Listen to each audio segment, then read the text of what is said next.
Dear students, जैसा कि अभी हमने कोलाइडल सॉल्यूशंस की mechanical properties, optical properties, colligative properties के बारे में पढ़ा। अब हम पढ़ेंगे electrical properties of colloidal solutions.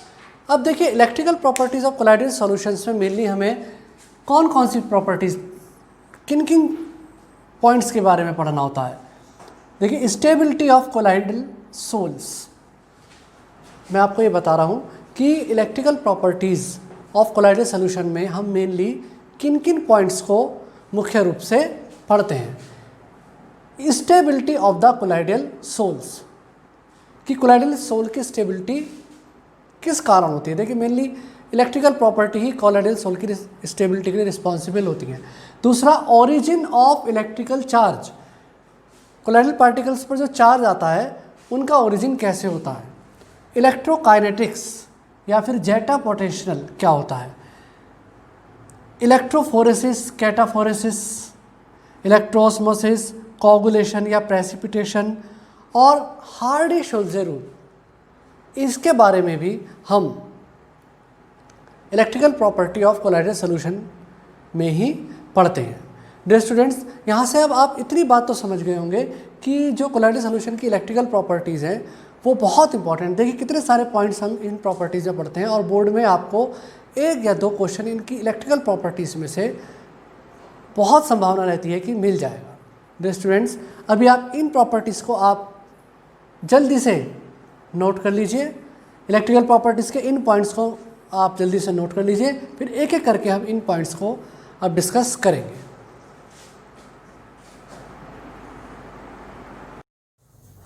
Dear students, अब हम पढ़ेंगे stability of the colloidal sols. तो हम यहाँ पर ये समझेंगे कि जो कोलाइडल सोल की स्टेबिलिटी होती है वो किस कारण होती है। देखिए, कोलाइडल सोल की जो स्टेबिलिटी होती है वो होती है उनकी इलेक्ट्रिकल प्रॉपर्टी के कारण। इलेक्ट्रिक प्रॉपर्टी मतलब कि उन कोलाइडल पार्टिकल पर जो चार्ज होता है उनके कारण। किसी भी कोलाइडल सॉल्यूशन में जितने भी कोलाइडल पार्टिकल होते हैं सब पे एक जैसा चार्ज रहता है, या तो पॉजिटिव पॉजिटिव या फिर नेगेटिव नेगेटिव, जिस कारण उन पार्टिकल्स के बीच में रिपल्शन रहता है और वो जिगजैग मोशन करते हैं, रैंडमली डिफरेंट डायरेक्शन में मूव करते रहते हैं। यही कारण होता है उन कोलाइडल सॉल्यूशन की स्टेबिलिटी का। देखिए, यहाँ पर स्टेबिलिटी से मतलब यह है कि कोलाइडल पार्टिकल सेटल डाउन नहीं हो रहे हैं। कोलाइडल पार्टिकल का सेटल डाउन होना ना होना ही उनकी स्टेबिलिटी कहलाता है। कोलाइडल पार्टिकल का सेटल डाउन ना होना और उनका जिगजैग मोशन करते रहना ही कोलाइडल सॉल्यूशन की स्टेबिलिटी कहलाता है। और ये स्टेबिलिटी मेनली किस कारण होती है? Due to presence of same charge on the all colloidal particles. या तो सभी कोलाइडल पार्टिकल्स पर पॉजिटिव पॉजिटिव चार्ज होगा या फिर सभी कोलाइडल पार्टिकल्स पर नेगेटिव नेगेटिव चार्ज होगा, जिस कारण कोलाइडल सॉल्यूशन या तो पॉजिटिवली चार्ज होते हैं या फिर नेगेटिवली चार्ज होते हैं। अच्छा, यदि कोलाइडल चार्ज पार्टिकल्स पर पॉजिटिव चार्ज है तो काउंटर आयन के कारण, मैं दोबारा बता रहा हूँ, यदि कोलाइडल पार्टिकल पर पॉजिटिव चार्ज है तो काउंटर आयन के कारण डिस्पर्जन मीडियम जो होता है उस पर नेगेटिव चार्ज आ जाएगा। और यदि कोलाइडल पार्टिकल्स पर नेगेटिव चार्ज है तो काउंटर आयन के कारण डिस्पर्जन मीडियम में पॉजिटिव चार्ज आ जाएगा।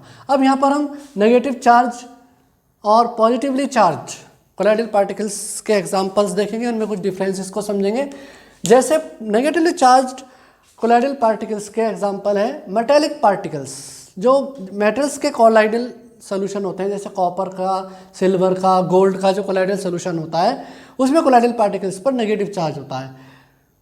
जबकि जो मेटल हाइड्रोक्साइड हैं, जैसे iron oxide, aluminium oxide, chromium hydroxide, iron hydroxide, aluminium hydroxide, chromium hydroxide, calcium hydroxide, ये सभी हाइड्रोक्साइड्स के जो कोलाइडल सॉल्यूशन होंगे इनमें कोलाइडल पार्टिकल्स पर पॉजिटिव चार्ज होगा। दूसरा नेगेटिवली चार्ज कोलाइडल पार्टिकल्स का एग्जांपल है मेटल सल्फाइड्स। देखिए, मेटल सल्फाइड जैसे आर्सेनिक सल्फाइड है, कैडमियम सल्फाइड है, इनके कोलाइडल सॉल्यूशन भी नेगेटिवली चार्ज होते हैं, यानी कि कोलाइडल पार्टिकल पर नेगेटिव चार्ज होता है। और यदि पॉजिटिवली चार्ज कोलाइडल सॉल्यूशन की बात करें तो मेटल के hydroxide, hydrated metal oxide, hydrated metal oxide जैसे एल्युमिनियम ऑक्साइड है, ये हाइड्रेटेड आयरन ऑक्साइड है, ये हाइड्रेटेड क्रोमियम ऑक्साइड है। तो ये जो हाइड्रेटेड ऑक्साइड है ये भी पॉजिटिव चार्ज होते हैं। इसके अलावा जो टाइटेनियम ऑक्साइड होता है वो एनहाइड्रस फॉर्म में भी पॉजिटिवली चार्ज कोलाइडल पार्टिकल्स बनाता है।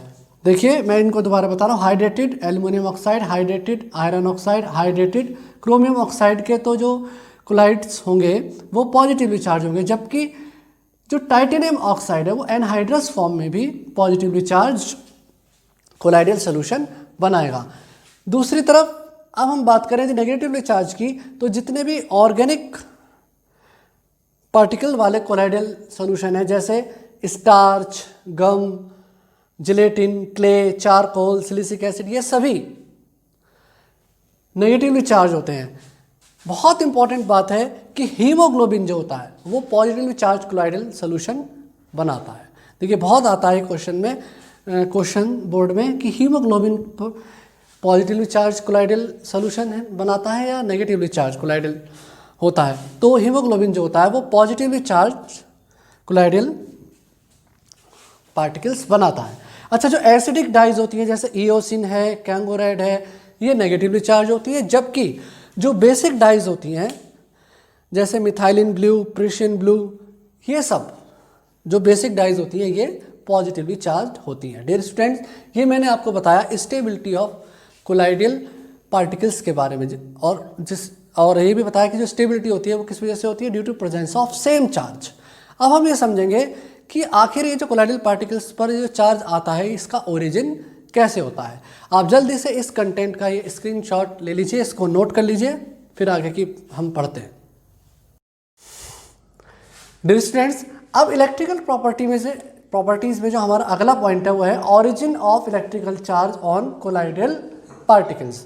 कोलाइडल पार्टिकल्स पर जो चार्ज आया वो आया कैसे। अब देखिए इसको लेकर भी कई सारी मान्यताएं हैं। जैसे सबसे पहले जो थ्योरी है इससे रिलेटेड वो है फ्रैक्शनल इलेक्ट्रिफिकेशन। देखिए कुछ लोग ये मानते हैं कि कोलाइडल पार्टिकल्स जो है टक्करें होती रहती है और उन टक्करों से फ्रैक्शन के कारण उन पर चार्ज जनरेट हो जाता है। लेकिन हाँ, ये बात बिल्कुल निश्चित है कि या तो सभी कोलाइडल पार्टिकल्स पर पॉजिटिव चार्ज आएगा या फिर सभी कोलाइडल पार्टिकल्स पर नेगेटिव चार्ज आएगा। अच्छा, दूसरी जो मान्यता वो है electron captured by the particles, कि जो कोलाइडल पार्टिकल्स जब बनते हैं तो वो वातावरण से इलेक्ट्रॉन को कैप्चर कर लेते हैं, जिसकी वजह से उनके ऊपर चार्ज आ जाता है। ऐसा अधिकतर जो है जो ब्रेडिक्स आर्क मेथड होता है उसमें जो मेटल के सोल्स बनते हैं वहाँ पर अधिकतर ये इस तरह की स्थिति बन जाती है कि जो पार्टिकल्स जो होते हैं वो वातावरण से इलेक्ट्रॉन को कैप्चर कर लेते हैं। तो ये कॉन्सेप्ट वहाँ पर ज़्यादा लागू होता है। अच्छा, जो तीसरा जो ये थ्योरी है ये सबसे ज़्यादा एक्सेप्टेबल है और सबसे ज़्यादा प्रचलित है, वो है preferential adsorption of ions.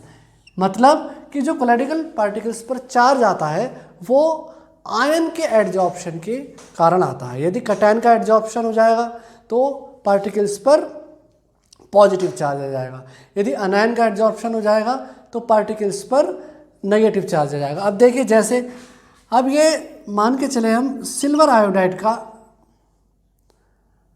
Colloidal solution बना है। अब यदि इसके चारों तरफ आयोडाइड I माइनस एडजॉर्ब हो जाएगा तो इस पर जो है ये नेगेटिव चार्ज जो है वो डेवलप हो जाएगा। अब जैसे ये AgI के कोलाइडल पार्टिकल है, यदि इसके चारों तरफ आयोडाइड आयोडाइड आयोडाइड आयन जो है ये एडजॉर्ब हो जाएगा तो कोलाइडल पार्टिकल जो है वो नेगेटिवली चार्ज्ड हो जाएंगे। इसी तरह से यदि AgI के चारों तरफ Ag प्लस आयन एडजॉर्ब हो जाएगा तो जो सोल्यूशन कोलाइडल पार्टिकल्स का होगा उसमें कोलाइडल पार्टिकल्स जो होंगे वो पॉजिटिवली चार्ज जो है वो हो जाएंगे। देखिए यहाँ पर जो है Ag पार्टिकल्स के चारों तरफ इस तरह से Ag plus Ag plus Ag plus Ag plus Ag plus के आयन जो है वो एडजॉर्ब हो जाएंगे और इस तरह से जो है जो सिल्वर आयोडाइड के कोलाइडल पार्टिकल्स हैं वो पॉजिटिवली चार्ज्ड हो जाएंगे। लेकिन यहाँ पर एक बात ये ध्यान देनी है कि वही आयन एडजॉर्ब होगा जो कोलाइडल पार्टिकल्स से कॉमन होगा। देखिए यहाँ पर I माइनस है तो यहाँ पर AgI से I कॉमन हो गया तो ये I माइनस एडजॉर्ब हो गया। इसी तरह से Ag प्लस है तो यहाँ पर AgI में से Ag जो है वो कॉमन हो गया तो Ag प्लस का एडजॉर्प्शन हो जाएगा। तो कहने का मतलब ये कि preferentially adsorption of the ion, preferentially मतलब उसी आयन को एडजॉर्ब होने की प्रेफरेंस मिलेगी जो कोलाइडल पार्टिकल के सब्सटेंस से कॉमन होगा। इसी तरह से देखिए FeCl3 है। अब यदि इसको वाटर एक्सिस में ट्रीट किया जाए तो ये फेरिक हाइड्रोक्साइड जो बनेगा हाइड्रेटेड, इसमें Fe3+ एडजॉर्ब होगा और जिस कारण इस पर पॉजिटिव चार्ज आ जाएगा। और यदि NaOH में हम इसको बनाएंगे तो ये फेरिक हाइड्रोक्साइड का जो कोलाइडल सोल्यूशन बनेगा उस पर नेगेटिव चार्ज होगा OH- के एडजॉर्प्शन के कारण। देखिए FeCl3 है, यदि इसको आप वाटर से ट्रीट कराएंगे तो फेरिक हाइड्रोक्साइड का कोलाइडल सोल्यूशन जो बनेगा उसमें Fe3+ एडजॉर्ब होने के कारण उस पर पॉजिटिव चार्ज आ जाएगा। और यदि NaOH की प्रेजेंस में बनाएंगे तो OH- के एडजॉर्प्शन के कारण Fe2O3XH2O के जो कोलाइडल पार्टिकल्स होंगे उन पर नेगेटिव चार्ज आ जाएगा। तो डियर स्टूडेंट्स, मैं आपको अभी बता रहा हूँ कि कोलाइडल पार्टिकल्स पर चार्ज का एडजॉर्प्शन कैसे होता है।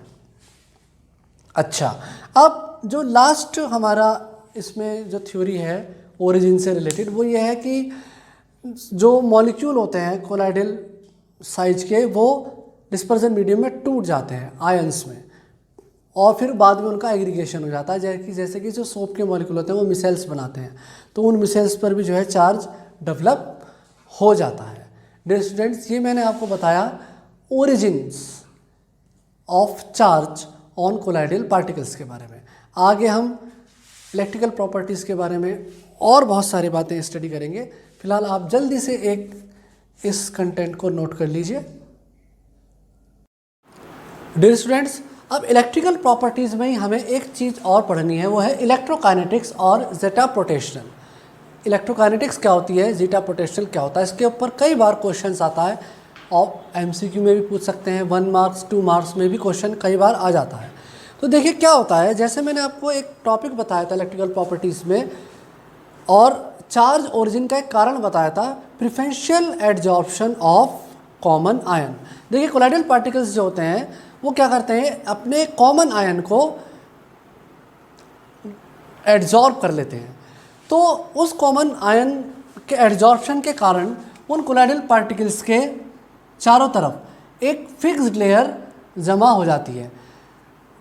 जिस इलेक्ट्रोलाइट में से वो कॉमन आयन एडजॉर्ब होता है उस इलेक्ट्रोलाइट का जो काउंटर आयन होता है वो डिस्पर्जन मीडियम में चला जाता है और वो जो काउंटर आयन होता है उस फिक्स्ड लेयर के बाहर एक और दूसरी लेयर बना लेता है जो कि मोबाइल होती है, डिफ्यूज स्टेट में रहती है। तो इस तरह से कोलाइडल पार्टिकल्स के चारों तरफ 2 लेयर बन जाती है, एक तो एडजॉर्ब आयन के द्वारा बनी हुई फिक्स्ड लेयर और उसके ऊपर एक डिफ्यूज लेयर बनती है जो काउंटर आयंस की बनती है। अब देखिए जैसे मैं यहाँ पर आपको समझाऊँ, जैसे हमने रिएक्शन कराई सिल्वर नाइट्रेट और पोटेशियम आयोडाइड की, तो देखिए सिल्वर नाइट्रेट और पोटेशियम आयोडाइड की रिएक्शन कराएं तो ये रिएक्शन के बाद हमें सिल्वर आयोडाइड और KNO3 मिलेगा, ये रिएक्शन में प्रोडक्ट मिलेंगे। अब यदि रिएक्शन में AgNO3 एक्सिस में है तो रिएक्शन के बाद AgNO3 एक्सिस में बचेगा।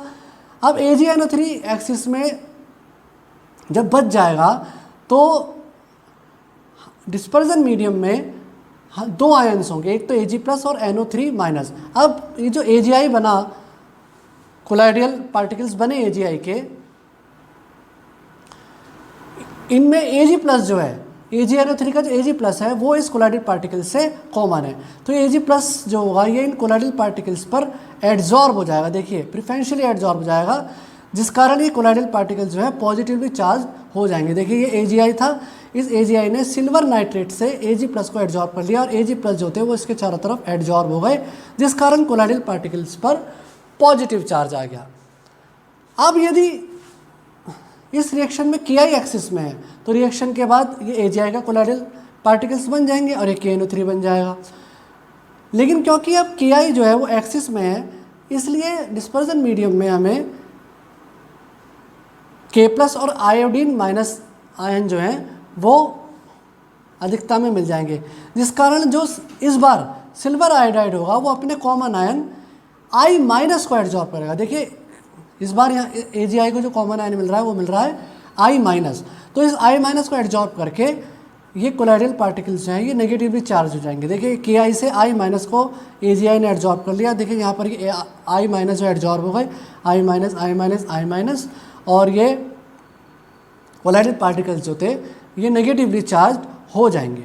लेकिन साथ में हम ये देख रहे हैं कि जब यहाँ पर देखिए Ag+ एडजॉर्ब हुआ तो मीडियम में जो काउंटर आयन बचा वो बचा NO3-, और जब यहाँ पर I- एडजॉर्ब हुआ तो मीडियम में जो काउंटर आयन बचा K+। तो जब I- एडजॉर्ब हुआ है तो I- तो बना लेगा फिक्स्ड लेयर सिल्वर आयोडाइड के चारों तरफ, और जो काउंटर आयन बचा ये K+, ये इस I- की लेयर के चारों तरफ एक मोबाइल लेयर का मतलब है ये लेयर कभी बनेगी कभी हट जाएगी। तो ये जो डिफ्यूज़ लेयर बनेगी, मोबाइल लेयर बनेगी, ये बनेगी K+ की। तो इस तरह से ये दो लेयर हमें कोलाइडल पार्टिकल्स के चारों तरफ नज़र आ जाएंगी। उसी तरह से अगर पॉजिटिवली चार्ज कोलाइडल पार्टिकल्स बन रहे हैं तो उसमें देखिए यहाँ पर ये Ag+ की फिज लेयर बन गई और काउंटर आयन NO3- की यहाँ पर ये सेकंड लेयर बन गई जो कि मोबाइल या डिफ्यूज लेयर है। तो इसलिए किसी भी कोलाइडल पार्टिकल के चारों तरफ दो लेयर बन जाती है, एक तो फिक्स्ड लेयर और एक काउंटर आयंस की डिफ्यूज लेयर। देखिए यहाँ पर ये कोलाइडल पार्टिकल है, यहाँ पर फिक्स्ड लेयर है एडजॉर्ब आयन के द्वारा बनी हुई, और काउंटर आयन के द्वारा बनी हुई ये दूसरी डिफ्यूज्ड लेयर है। और इस तरह की जो ये डबल लेयर्स बनती हैं ना बोलते हैं Helmholtz electrical double layers, Helmholtz electrical double layers. और इन लेयर्स के बीच में एक पोटेंशियल डिफरेंस जो है वो डेवलप हो जाता है, और इस पोटेंशियल डिफरेंस को हम बोलते हैं इलेक्ट्रोकाइनेटिक पोटेंशियल या फिर जेटा पोटेंशियल, इलेक्ट्रोकाइनेटिक पोटेंशियल या फिर जेटा पोटेंशियल। डियर स्टूडेंट्स, ये टॉपिक बहुत इंपॉर्टेंट है, आप एक बार इसको बहुत ध्यान से इस कंटेंट को थोड़ा देर रुक कर देखिए, नोट कीजिए, पॉसिबल हो स्क्रीनशॉट लीजिए, फिर हम आगे का और इम्पॉर्टेंट टॉपिक जो है डिस्कस करते हैं। डियर स्टूडेंट्स, अब इलेक्ट्रिकल प्रॉपर्टीज़ में हमें पढ़ना है इलेक्ट्रोकाइनेटिक्स और जेटा पोटेंशियल के बारे में।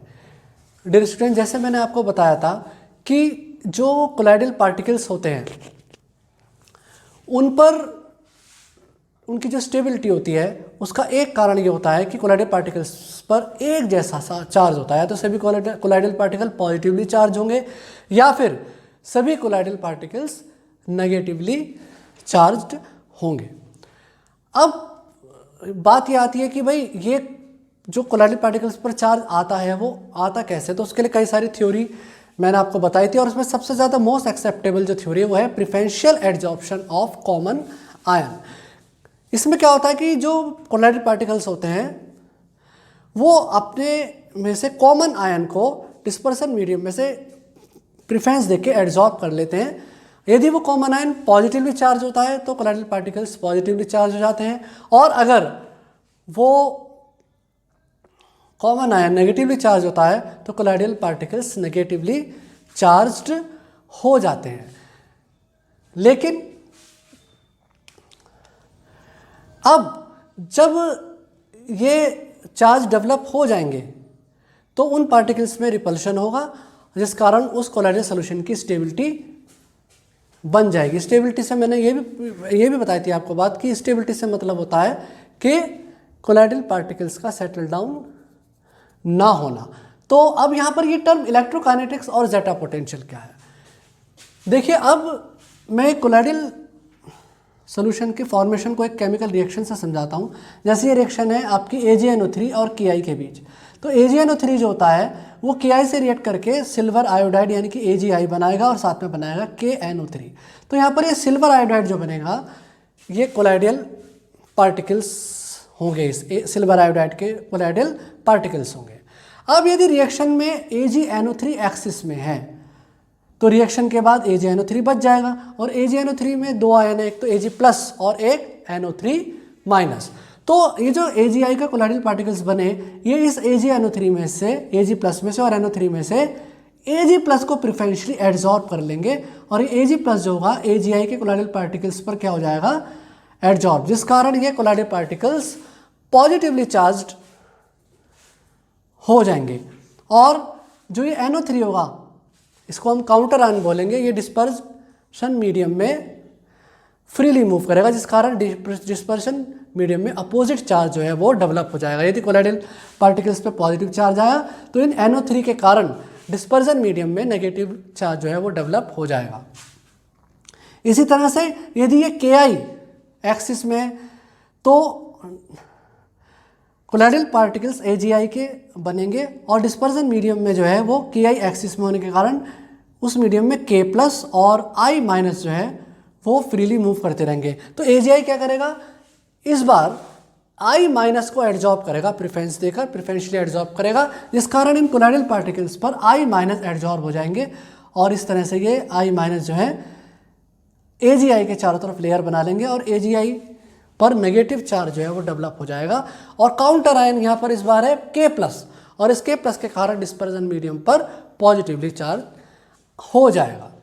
तो देखिए इस तरह से मैंने आपको बताया कि किस तरह से पॉजिटिवली चार्ज कोलाइडल पार्टिकल्स और नेगेटिवली चार्ज कोलाइडल पार्टिकल्स बनते हैं और उनके कॉरस्पॉन्डिंग जो काउंटर आयन होते हैं वो डिस्पर्जन मीडियम को अपोजिट चार्ज प्रोवाइड करा देते हैं। अब देखिए ये जो प्रिफरेंशियली एड्जॉर्ब आयन होता है, ये कोलाइडल पार्टिकल के चारों तरफ फिक्स्ड लेयर बना लेता है। जैसे जहाँ पर Ag प्लस एड्जॉर्ब हुआ तो Ag प्लस ने AgI के चारों तरफ ये फिक्स्ड लेयर बना ली। यहाँ पर ये I माइनस एड्जॉर्ब हुआ तो I माइनस ने AgI के चारों तरफ ये फिक्स्ड लेयर बना ली। जबकि जो काउंटर आयन होता है उस फिक्स्ड लेयर के चारों तरफ एक डिफ्यूज लेयर बनाता है। डिफ्यूज लेयर का मतलब वो लेयर कभी बनती है कभी हट जाती है। जैसे यहाँ पर Ag प्लस एड्जॉर्ब हो गया, लेकिन काउंटर आयन यहाँ पर क्या थे, NO3 माइनस, तो NO3 माइनस ने इस Ag प्लस के चारों तरफ एक NO3 की लेयर बना ली जो कि एक मोबाइल लेयर है या डिफ्यूज लेयर है। इसी तरह से यहाँ पर काउंटर आयन K प्लस थे तो यहाँ पर आयोडाइड आयंस की जो ये फिक्स लेयर थी इसके चारों तरफ K प्लस ने ये मोबाइल लेयर या डिफ्यूज लेयर बना ली। देखिए यहाँ पर आप इसको परफेक्ट डायग्राम की हेल्प से भी देख सकते हैं। देखिए यहाँ पर ये AgI था, AgI के चारों तरफ ये आयोडाइड की फिक्स लेयर बन गई, काउंटर आयन K प्लस की डिफ्यूज लेयर बन गई। इसी तरह से AgI ये पॉजिटिवली चार्ज कोलाइडल पार्टिकल्स है, यहाँ पर AgI के चारों तरफ Ag प्लस की फिक्स लेयर बन गई और काउंटर आयन NO3 माइनस की यहाँ पर ये डिफ्यूज लेयर बन गई। तो ये दो लेयर बन जाती है, एक तो फिक्स लेयर और एक डिफ्यूज लेयर। ये जो डबल लेयर बनती है, इन डबल लेयर्स को बोलते हैं हम Helmholtz electrical double layer, Helmholtz electrical double layer. और इन डबल लेयर के बीच में जो एक पोटेंशियल डिफरेंस डेवलप हो जाता है उस पोटेंशियल को हम बोलते हैं इलेक्ट्रोकाइनेटिक पोटेंशियल या फिर जीटा पोटेंशियल। डियर स्टूडेंट्स, बहुत इंपॉर्टेंट टॉपिक है ये। छोटे क्वेश्चंस, ऑब्जेक्टिव क्वेश्चंस, कई तरह के क्वेश्चन इस पर बनते हैं बोर्ड के लिहाज से, कंपटीशन के लिहाज से। ये बहुत इंपॉर्टेंट टॉपिक है। एक बार आप इस कंटेंट को देख लीजिए, नोट कीजिए, स्क्रीनशॉट लीजिए, फिर आगे के टॉपिक्स को हम और स्टडी करते हैं। डियर स्टूडेंट्स, हम पढ़ रहे हैं कोलाइडल सॉल्यूशन की इलेक्ट्रिकल प्रॉपर्टीज़, और कोलाइडल सॉल्यूशन की इलेक्ट्रिकल प्रॉपर्टीज़ में अब हम पढ़ेंगे इलेक्ट्रोफोरेसिस और कैटोफोरेसिस। देखिए इलेक्ट्रोफोरेसिस बेसिकली होता क्या है, the movement of colloidal particles under the influence of an electric field. किसी इलेक्ट्रिक फील्ड में कोलाइडल पार्टिकल्स का मूवमेंट कहलाता है इलेक्ट्रोफोरेसिस। देखिए इलेक्ट्रोफोरेसिस से हमें यह पता चल जाता है कि कोलाइडल पार्टिकल्स पर कैसा चार्ज है, उस चार्ज की नेचर क्या है, पॉजिटिव चार्ज है या नेगेटिव चार्ज है। देखिए कोलाइडल पार्टिकल्स या तो पॉजिटिवली चार्ज होते हैं या फिर नेगेटिवली चार्ज होते हैं।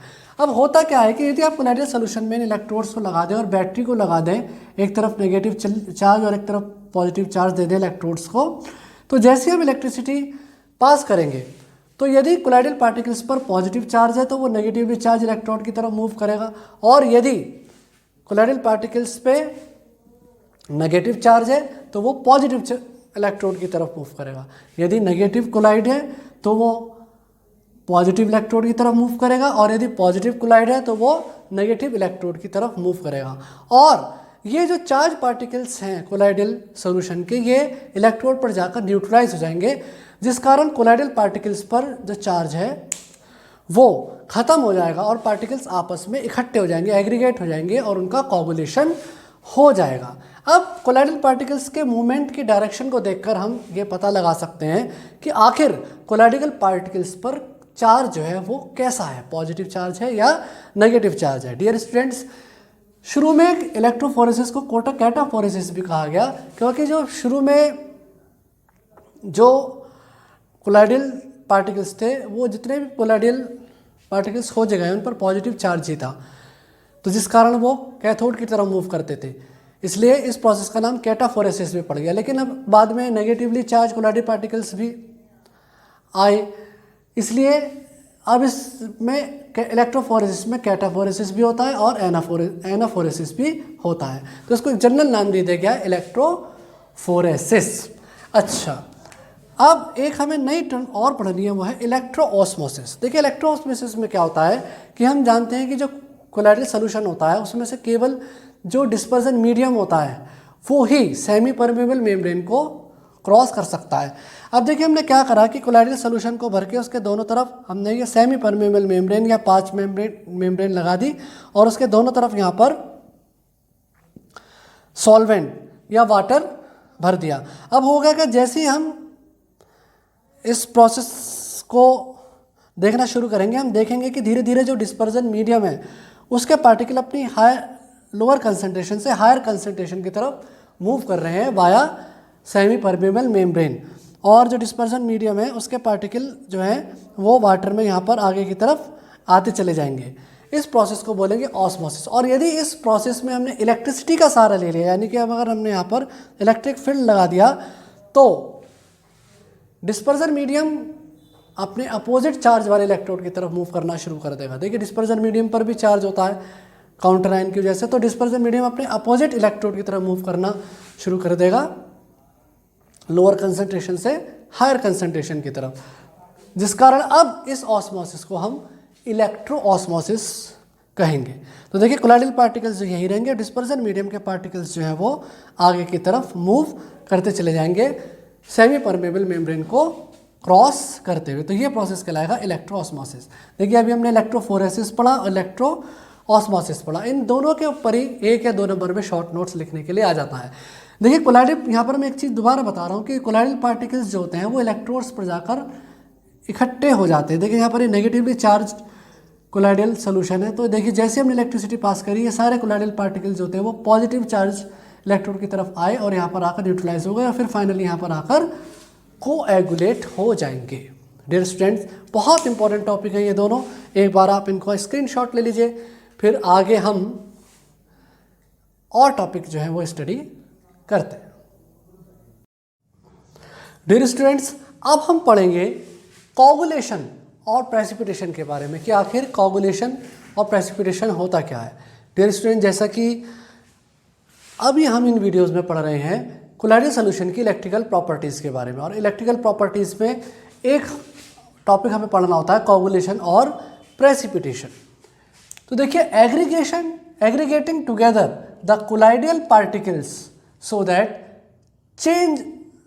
as to change them into a large size particle which ultimately settle as a precipitate। देखिए मैंने आपको ये बात बताई थी कि जो कोलाइडल पार्टिकल्स पर की जो स्टेबिलिटी होती है वो मेनली कोलाइडल पार्टिकल्स पर जो चार्ज उपस्थित होता है उसके कारण होती है। या तो सभी कोलाइडल पार्टिकल पर पॉजिटिव चार्ज होगा या सभी कोलाइडल पार्टिकल्स पर नेगेटिव चार्ज होगा, और उसमें उन पार्टिकल्स में रिपल्शन के कारण ही उनमें में उस कोलाइडल सॉल्यूशन में स्टेबिलिटी रहती है। लेकिन अगर ये चार्ज न्यूट्रलाइज हो जाए तो होगा क्या कि ये पार्टिकल्स आपस में एग्रीगेशन कर लेंगे और एग्रीगेट बनाकर नीचे सेटल डाउन हो जाएंगे। इसी प्रोसेस को हम बोलते हैं प्रेसिपिटेशन या फिर कोएगुलेशन। तो देखिए यहाँ पर लिखा हुआ भी है aggregating together the colloidal particle so as to change them into a large size particle which ultimately settle as a precipitate। देखिए प्रेसिपिटेशन का एक नाम है कोगुलेशन, और प्रेसिपिटेट होना बोल दीजिए, कोगुलेट होना बोल दीजिए, एक ही बात होती है। अच्छा, यहाँ पर एक टर्म आती है हमारी फ्लॉकुलेशन, और एक आती है कोगुलेशन। देखिए दोनों का मतलब एक ही है, फ्लॉकुलेशन और कोगुलेशन दोनों में ही कोलाइडल पार्टिकल्स पर जो चार्ज होता है उस चार्ज को न्यूट्रलाइज किया जाता है इलेक्ट्रोलाइट डालकर। अगर इलेक्ट्रोलाइट डाल दिया जाए तो कोलाइडल पार्टिकल्स पर जो चार्ज होता है वो न्यूट्रलाइज हो जाता है। देखिए इलेक्ट्रोलाइट की प्रेजेंस भी जरूरी होती है, कोलाइडल सोल्यूशन की स्टेबिलिटी के लिए इलेक्ट्रोलाइट की प्रेजेंस भी जरूरी होती है, लेकिन अगर एक सर्टेन लिमिट से ऊपर इलेक्ट्रोलाइट आ जाता है तो फिर कोलाइडल पार्टिकल्स न्यूट्रलाइज हो जाते हैं और उनका कोगुलेशन हो जाता है। अब ये तो दो फ्लैकुलेशन और कोगुलेशन में बहुत माइन्यूट डिफरेंस है। अगर वो डिफरेंस क्या है कि यदि आपने इलेक्ट्रोलाइट थोड़ा डाला है तो जो प्रेसिपिटेशन होगा वो उतना ज़्यादा इफेक्टिव नहीं होगा, वो रिवर्सेबल होगा। उस कंडीशन में उसको बोलेंगे फ्लॉकुलेशन, यानी कि हम कह सकते हैं कि जो फ्लॉकुलेशन होता है वो रिवर्सेबल होता है। लेकिन यदि आपने इलेक्ट्रोलाइट अच्छी खासी लार्ज अमाउंट में डाल दिया तो फिर जो प्रेसिपिटेशन होगा वो इरिवर्सिबल होगा, then it will be called coagulation. तब उस कंडीशन में इसको हम कोएगुलेशन बोलेंगे। तो कई बार बोर्ड में पूछ लेते हैं कि कोगुलेशन और फ्लॉकुलेशन में डिफरेंस बताइए, तो बहुत माइन्यूट सा डिफरेंस है। अब इलेक्ट्रोलाइट की जो अमाउंट डाली जाती है उसको डिफाइन करने के लिए एक टर्म यहाँ पे यूज़ करी गई है, कोगुलेशन वैल्यू या flocculation value.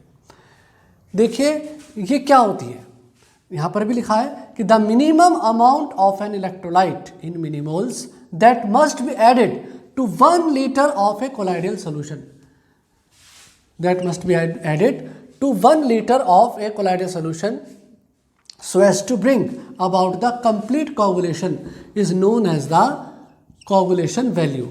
1 litre colloidal solution में इलेक्ट्रोलाइट के जितने मिलीमोल डाले जाते हैं उसे कंप्लीट कोगुलेट करने के लिए वो इलेक्ट्रोलाइट की उस अमाउंट को, मिलीमोल्स में इलेक्ट्रोलाइट की उस अमाउंट को हम बोलते हैं कोगुलेशन वैल्यू, और या इसको फ्लॉकुलेशन वैल्यू भी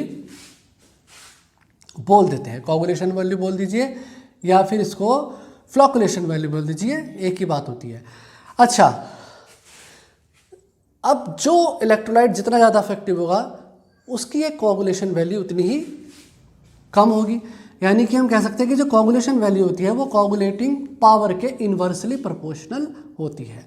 तो जिसका इलेक्ट्रोलाइट का कम अमाउंट चाहिए होगा, मतलब कम थोड़े से इलेक्ट्रोलाइट से काम बन जाएगा, कोगुलेशन हो जाएगा, तो इसका मतलब उसकी कोगुलेशन वैल्यू कम है।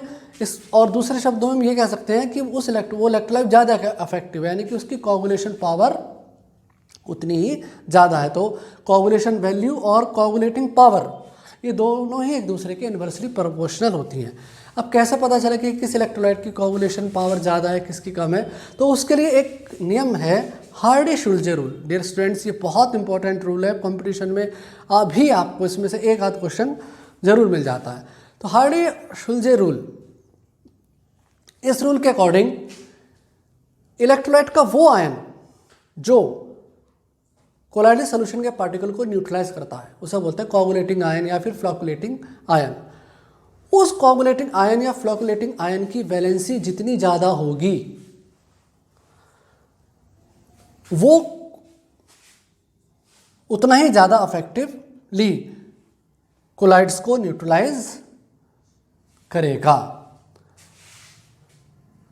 देखिए, अगर मैंने आपको ये भी बात बताई थी कि जो कोलाइडल सॉल्यूशंस होते हैं वो दो तरीके के होते हैं, तो positively charge colloid, negatively charge colloids. Positively charge colloids के लिए जो कोगुलेटिंग आयन होगा वो नेगेटिव चार्ज वाला होगा, और जो नेगेटिवली चार्ज कोलाइडल सॉल्यूशन है उनके लिए जो कोगुलेटिंग आयन होगा वो होगा पॉजिटिवली चार्ज। देखिए, नेगेटिव कोलाइड के लिए पॉजिटिव कोगुलेटिंग आयन और पॉजिटिव कोलाइड्स के लिए नेगेटिव कोगुलेटिंग आयन की ज़रूरत पड़ेगी। और इस कोगुलेटिंग आयन की जितनी ज़्यादा वैलेंसी होगी, जितना ज़्यादा उस पर चार्ज होगा वो उतना ही ज़्यादा अफेक्टिव होगा। तो हार्डी-शुल्ज़े रूल के अकॉर्डिंग दो बातें हैं कि एक तो कोगुलेटिंग आयन पर कोलाइडल सॉल्यूशन के कोलाइडल पार्टिकल्स से अपोजिट चार्ज होना चाहिए, तभी न्यूट्रलाइज कर पाएंगे। दूसरा ये कि जितनी ज़्यादा उसकी वैलेंसी होगी उसकी कोगुलेटिंग पावर उतनी ही ज़्यादा होगी, वो उतना ही ज़्यादा इफेक्टिव होगा, और उसकी कोगुलेशन उस हिसाब से जब कोगुलेटिंग पावर ज़्यादा होगी उस हिसाब से उसकी कोगुलेशन वैल्यू उतनी ही कम होगी। अब जैसे ये नेगेटिवली चार्ज्ड कोलाइड है। ये देखिए, ये नेगेटिवली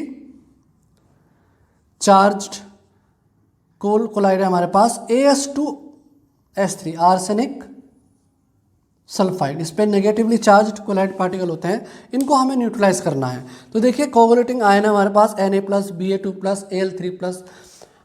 तो जैसे जिसकी वैलेंसी जितनी ज़्यादा होती जाएगी इनकी, उसकी कोगुलेटिंग पावर उतनी ही ज़्यादा होती जाएगी। तो सबसे कम कोगुलेटिंग पावर Na+ की, उससे ज़्यादा Ba2+ की, और सबसे ज़्यादा Al3+ की। देखिए, नेगेटिवली चार्ज कोलाइडियल पार्टिकल, तो इनके लिए पॉजिटिवली चार्ज कोगुलेटिंग आयन की ज़रूरत है, और उसमें भी उनकी पावर का जो इंक्रीजिंग ऑर्डर है वो किस हिसाब से है कि जिस हिसाब से उनके ऊपर चार्ज बढ़ता जा रहा है उनकी कोगुलेटिंग पावर भी बढ़ती जा रही है। तो सबसे कम Na+, उससे ज़्यादा Ba2+, और सबसे ज़्यादा Al3+। इसी तरह से यदि हम पॉजिटिवली चार्ज कोलाइडियल पार्टिकल्स को ले लें, जैसे ये फेरिक हाइड्रोक्साइड है, इस पर पॉजिटिव चार्ज होता है, तो इसके लिए जो कोगुलेटिंग आयन चाहिए होगा वो नेगेटिवली चार्ज चाहिए होगा, और जितना जिस आयन पर नेगेटिव चार्ज ज़्यादा होगा उसकी कोगुलेटिंग पावर उतनी ही ज़्यादा होगी। जैसे सबसे कम यहाँ पर क्लोराइड की है, उससे ज़्यादा सल्फेट की, उससे ज़्यादा फॉस्फेट की, और सबसे ज़्यादा FeCN6 4- की कोगुलेटिंग पावर होगी। डियर स्टूडेंट्स, ये मैंने आपको बताया हार्डी-शुल्ज़े रूल और कोगुलेशन और प्रेसिपिटेशन के बारे में। जल्दी से इस कंटेंट को नोट कर लीजिए, आगे के टॉपिक के लिए अभी हम और बताएंगे आपको।